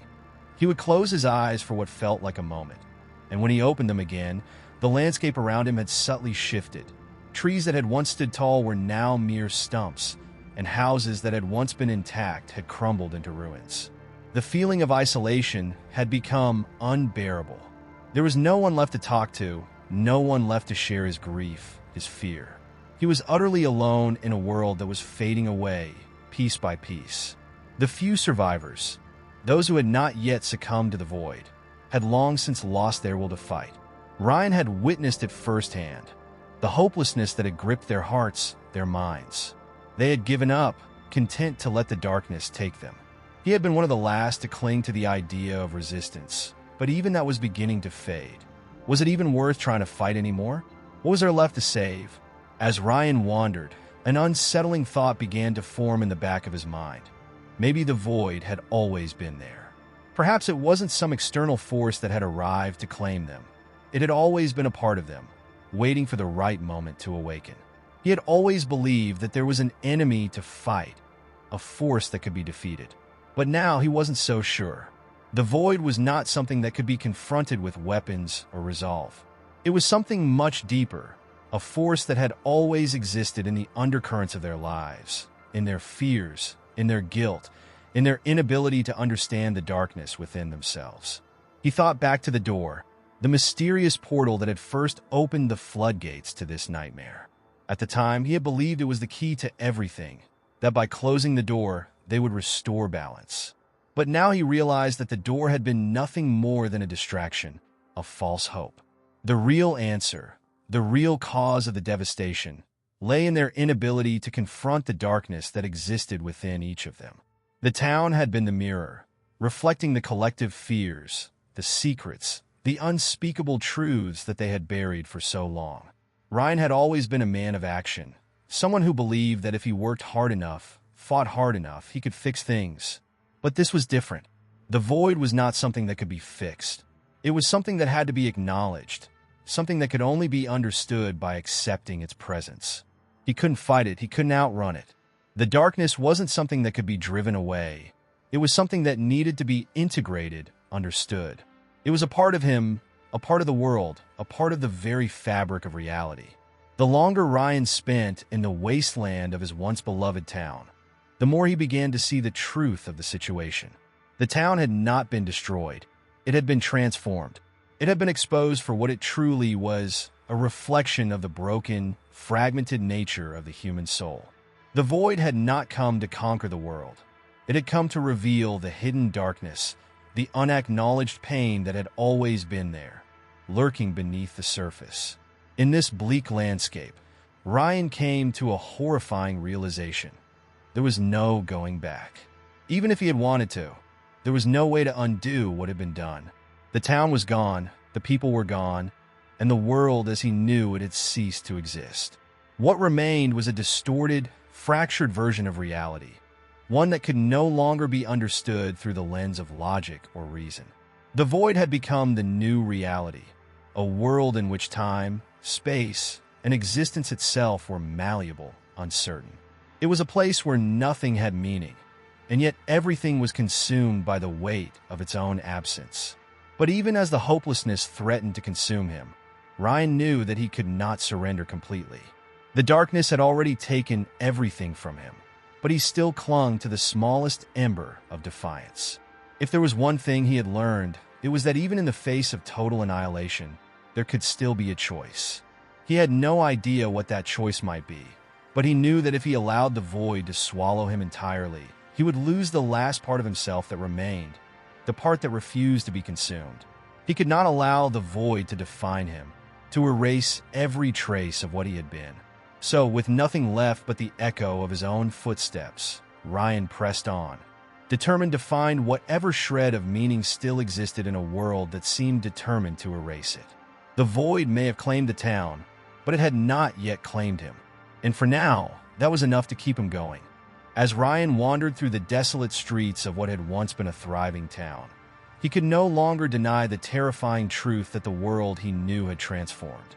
The very laws of nature seemed to have unraveled, leaving only chaos in its wake. Time no longer felt linear, nor did space adhere to the boundaries he had once understood. The physical landscape was no longer static, but was constantly shifting, as though the world itself was trying to pull him in different directions, to test his resolve, to break him. Ryan's every step seemed to take him further away from what remained of his past life. Yet he felt strangely tethered to the place. Even as the town crumbled and faded, there was something that refused to let go.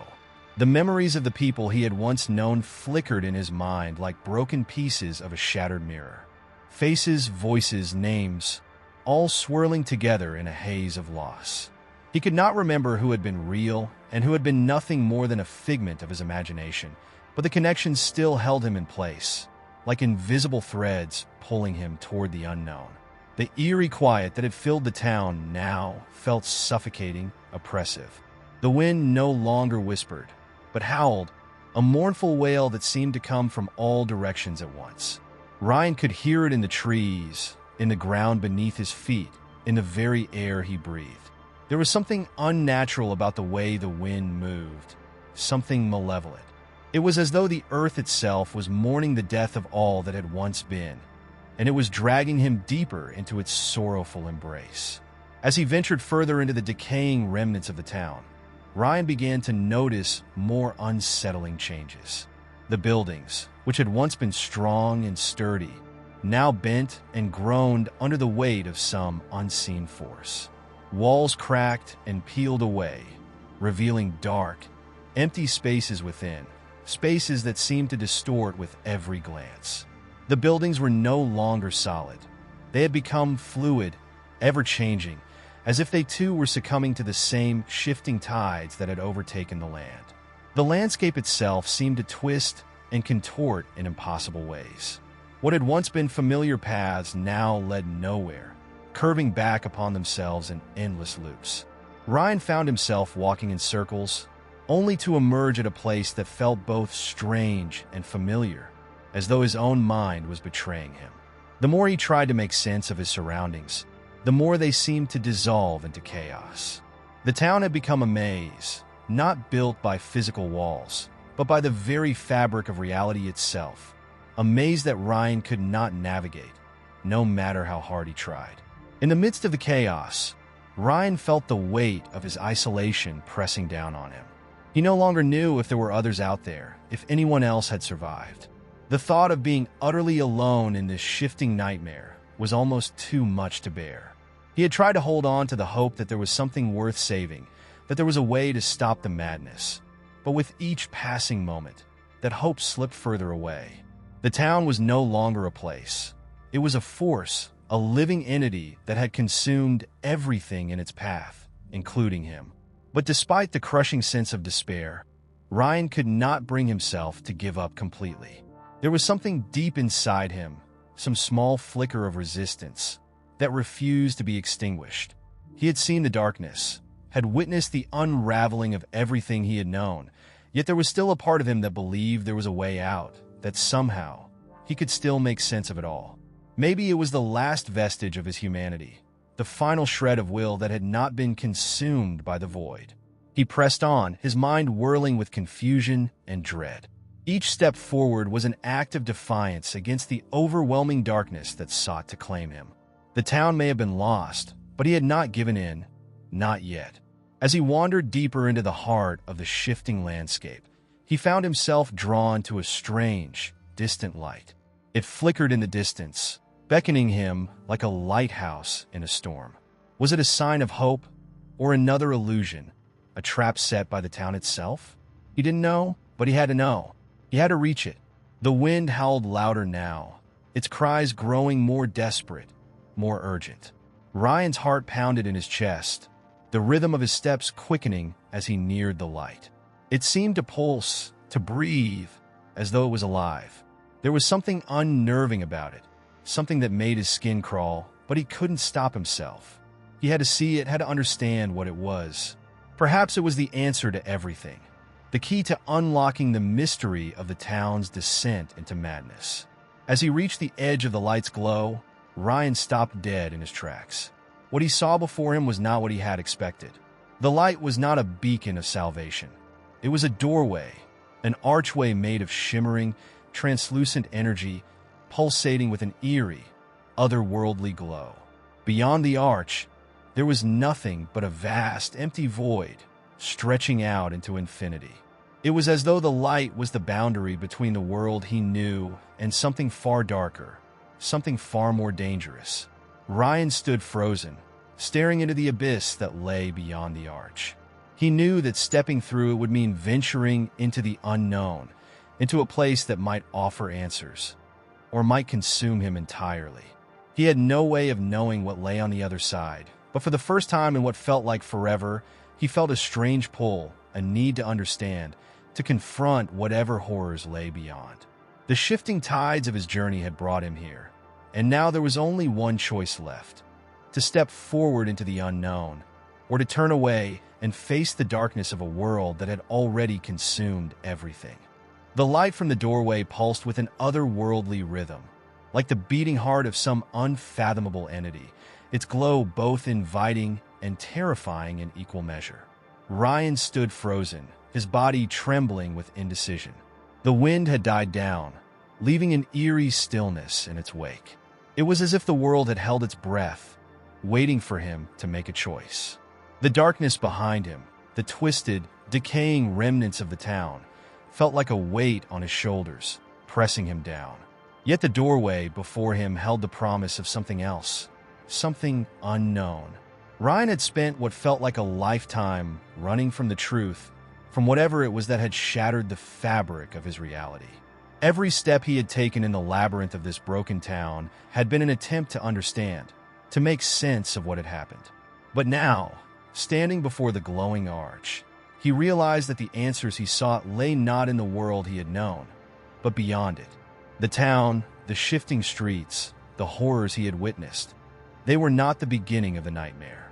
They were just the surface, a veil that concealed a far deeper truth. He reached out with trembling hands, his fingers brushing the edge of the shimmering light. The moment his skin made contact, a jolt of energy shot through him, a sensation that was both electrifying and painful. It was as though the doorway itself was testing him, examining his very essence. His vision blurred for a moment, and he stumbled back, his mind reeling with a sudden wave of dizziness. The world around him seemed to distort, as though the laws of reality were bending and breaking with every passing second. Ryan took a deep breath, steadying himself. He could not turn back now. The truth was on the other side of this threshold, and he knew that he could not live with the uncertainty, the endless questions. He had come too far, endured too much to stop now. With a final, resolute step, he crossed the threshold. The moment he entered the doorway, everything shifted. The world around him dissolved into a blur of colors and shapes, spinning faster and faster until he felt as though he was falling through space itself.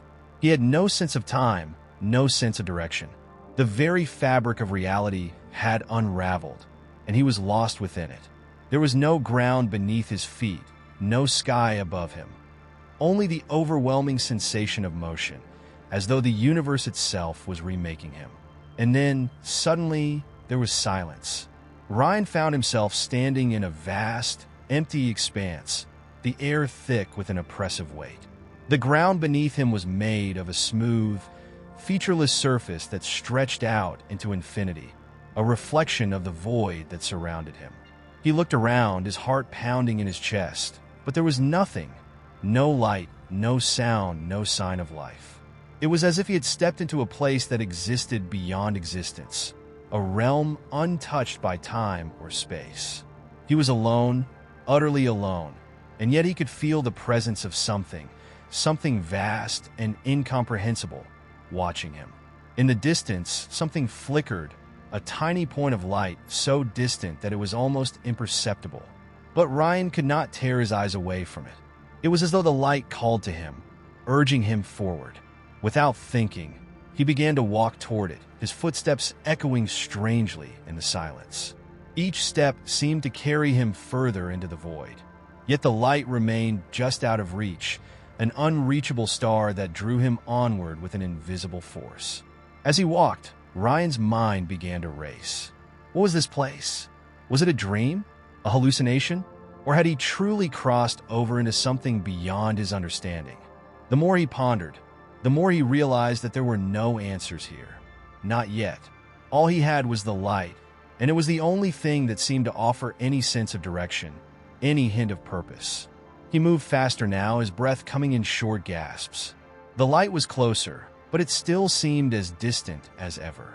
The world around him felt like a vast, empty ocean, and he was nothing more than a tiny speck adrift within it. The thought of turning back never crossed his mind. He couldn't. The very fabric of his being was bound to this journey, to the pursuit of truth.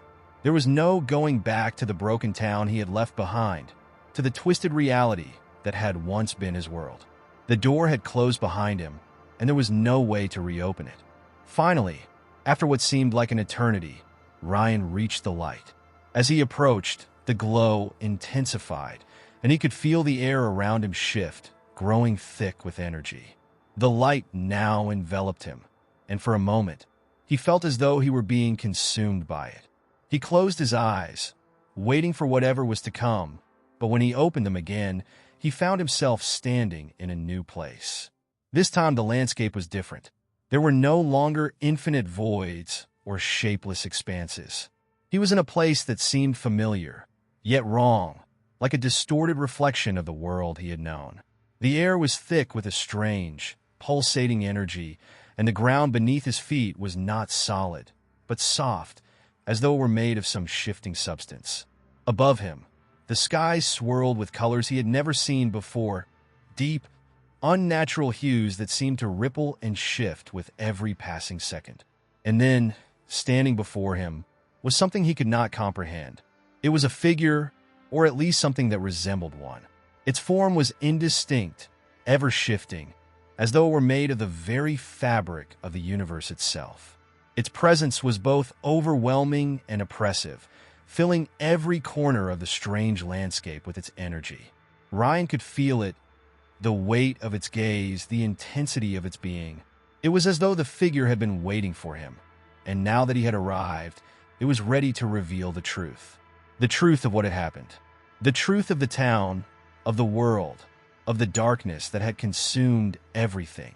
Ryan knew, in that moment, that he was on the precipice of understanding something far beyond his comprehension. And whether he was ready for it or not, the truth was about to be unveiled. Ryan's heart pounded in his chest as he stood before the entity that had materialized in the strange, shifting landscape. The figure's form was neither solid nor transparent, its presence a swirling mass of darkness and light that seemed to pulsate with a rhythm of its own.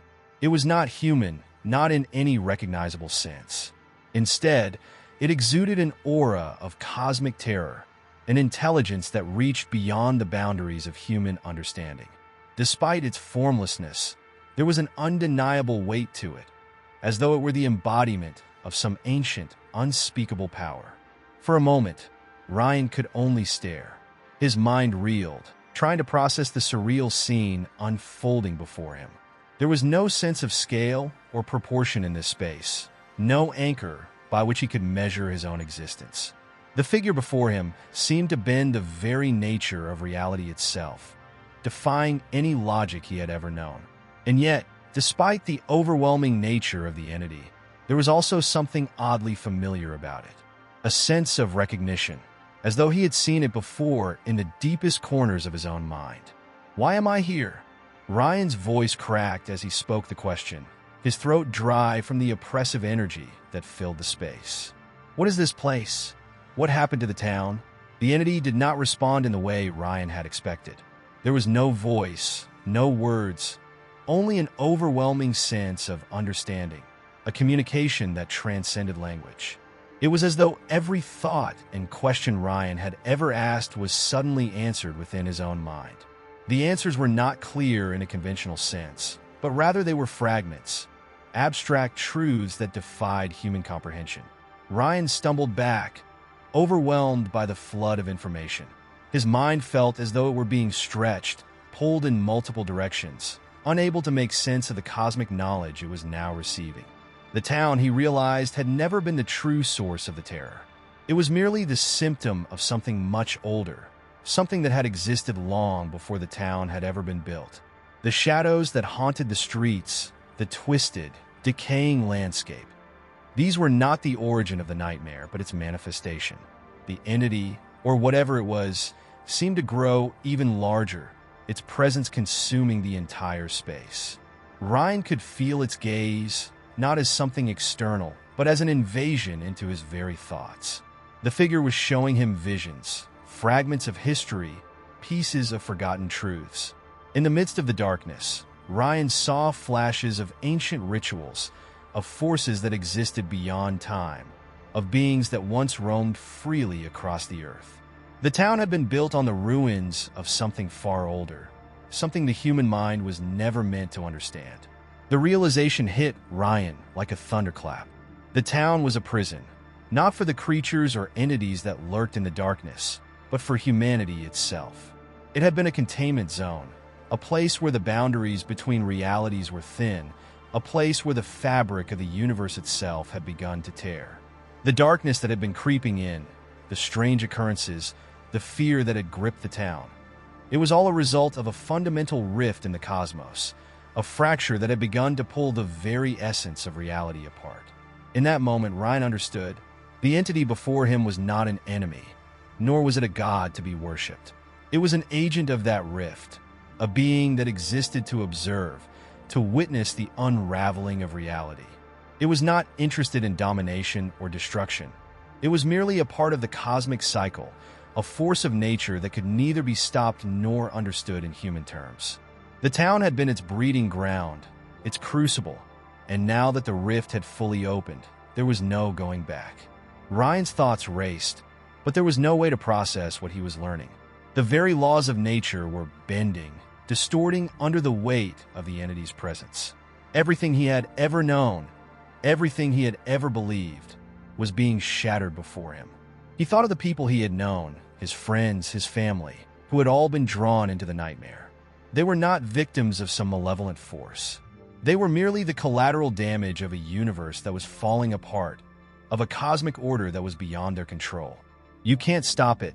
The entity's presence seemed to whisper through his mind, though no words were spoken. The rift cannot be closed.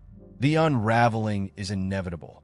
Ryan's knees buckled, and he collapsed to the ground, his body shaking uncontrollably. He had been chasing answers, seeking a way to fix the nightmare, to bring back what had been lost. But now, he understood the futility of it all. There was no salvation, no heroic act that could reverse the damage.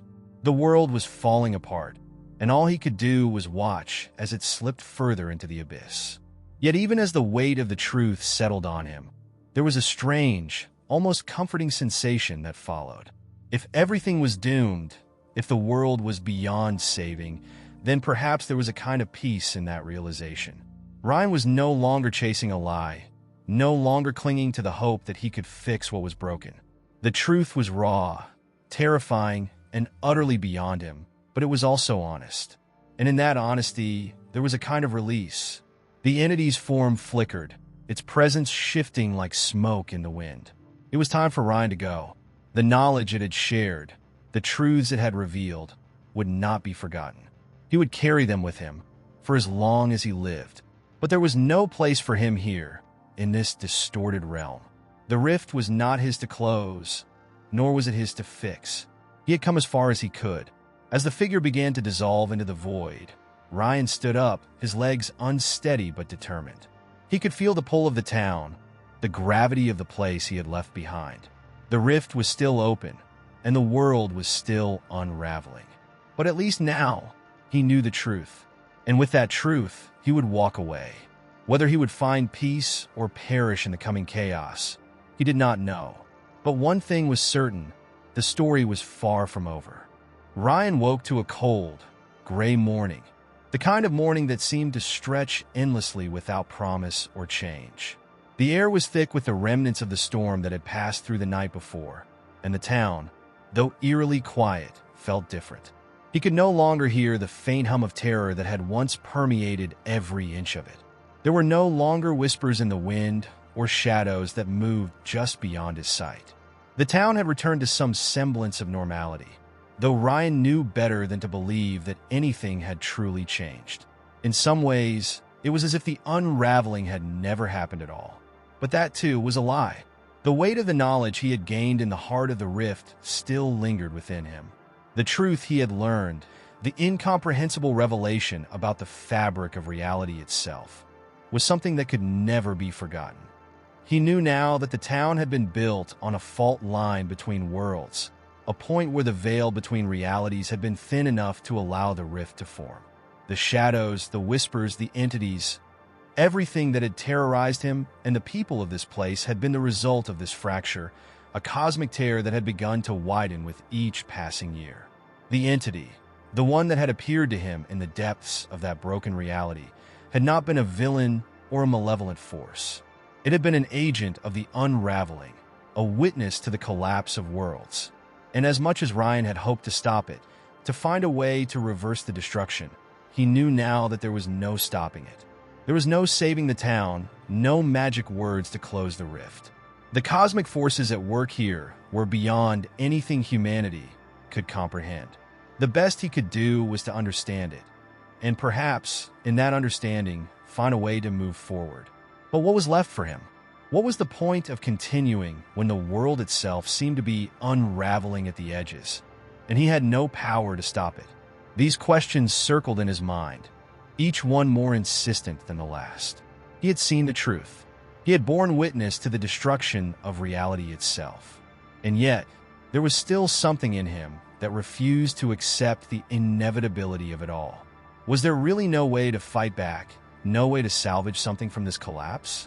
Ryan had always been a man who fought for answers, who sought to solve problems and fix things. But the lessons he had learned in the heart of the rift had shattered that part of him. He had been seeking to close the rift, to undo the damage that had been done, but now he understood that it was a futile effort. The rift had been here long before the town, and it would remain long after. What he had been fighting against was not something that could be erased with a simple act of will. The cosmic forces that had caused this fracture were beyond him, beyond anyone. And yet, there was still something in the quiet after the storm that gave him pause. The town was empty, silent in a way that felt unnatural, but it was also peaceful. There were no longer any signs of the twisted entities that had once lurked in the shadows. No more strange occurrences or whispers in the night. The town, though forever scarred by what had happened, seemed to be waiting, as though, after all the chaos, it had finally settled into some kind of uneasy calm. Ryan wandered through the streets, his steps heavy with the burden of the knowledge he carried. His mind kept circling back to the people who had been lost, to those who had disappeared into the rift, to the ones who had died in the madness. There had been so much suffering, so many unanswered questions, and yet there was no one left to ask. The town had become a ghost of itself, a place that had once been full of life, now hollowed out and abandoned. There was a strange peace in this finality. The chaos, the terror, it was all over. The world, as Ryan knew it, was done.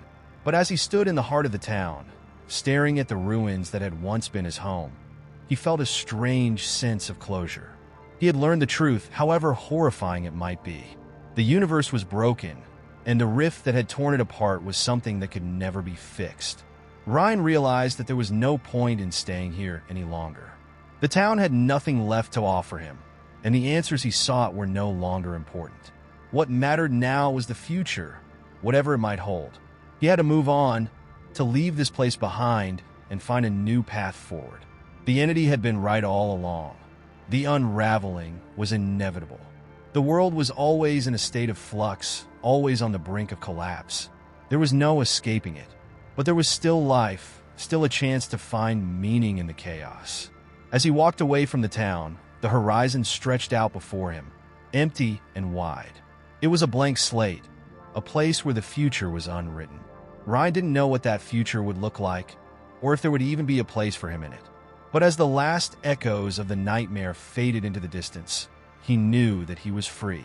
Free from the terror, free from the lies, and free from the weight of the knowledge he had been forced to carry. The rift may have shattered the town, but it had not shattered him. And that, in the end, was enough.